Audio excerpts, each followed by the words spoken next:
মোদিকে ফোন কাতারের আমিন শেখের। পাকিস্তানের জন্য আরও উদ্বেগজনক পরিস্থিতি।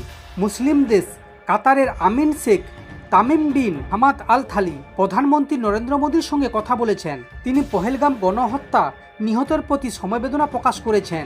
সন্ত্রাসবাদীদের বিবেচনার আওতায় আনার জন্য ভারতের প্রতিটি পদক্ষেপকে তিনি সমর্থন করেছিলেন। কাতারের আমিরের সাথে এই কথোপকথন কেবল ভারতের জন্য গুরুত্বপূর্ণ নয়, বরং এটি পাকিস্তানের জন্য আরও উদ্বেগজনক হতে চলেছে। কারণ কাতার পাকিস্তানের বিশ্বস্ত বন্ধু। মুসলিম দেশগুলির সংগঠন অর্গানাইজেশন অফ ইসলামিক কোঅপারেশন তে কাতারের মর্যাদা অন্তত উচ্চ।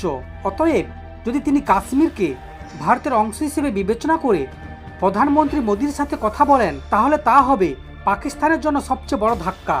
কথোপকথনের তথ্য দিয়ে বিদেশ মন্ত্রকের মুখপাত্র রণধীর জয়সওয়াল টুইটারে লিখেছেন, কাতারের আমির শেখ আজ প্রধানমন্ত্রী নরেন্দ্র মোদীর সাথে ফোনে কথা বলেছেন। তিনি পহেলগ্রামের সীমান্ত পার সন্ত্রাসী হামলা নিহতের প্রতি সমবেদনা ও সংহতি প্রকাশ করেছেন। তিনি সন্ত্রাসবাদের বিরুদ্ধে ভারতের লড়াই এবং অপরাধীদের বিবেচনার আওতা আনার জন্য ভারতের গৃহীত সকল পদক্ষেপের প্রতি সম্পূর্ণ সমর্থন ব্যক্ত করেন। উভয় নেতা ভারত এবং কাতার কৌশলগত অংশদারিত্বে জোরদার এবং পূর্ববর্তী সিদ্ধান্তগুলি বাস্তবায়নের প্রতিশ্রুতি ব্যক্ত করেছে। ভারতের সাথে কাতারের সম্পর্ক খুবই দৃঢ়।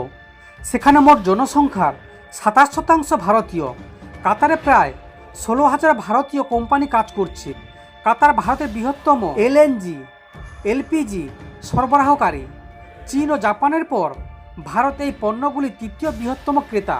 ভারত ও কাতারের মধ্যে একটি গুরুত্বপূর্ণ প্রতিরক্ষা চুক্তিও রয়েছে, যার আওতায় ভারতীয় নৌবাহিনী এবং উপকূলরক্ষী বাহিনীর জাহাজগুলি কাতারে নিয়ন্ত্রিত ভ্রমণ করে। দুই দেশের সেনাবাহিনীর মধ্যেও একটি বিশেষ সম্পর্ক রয়েছে।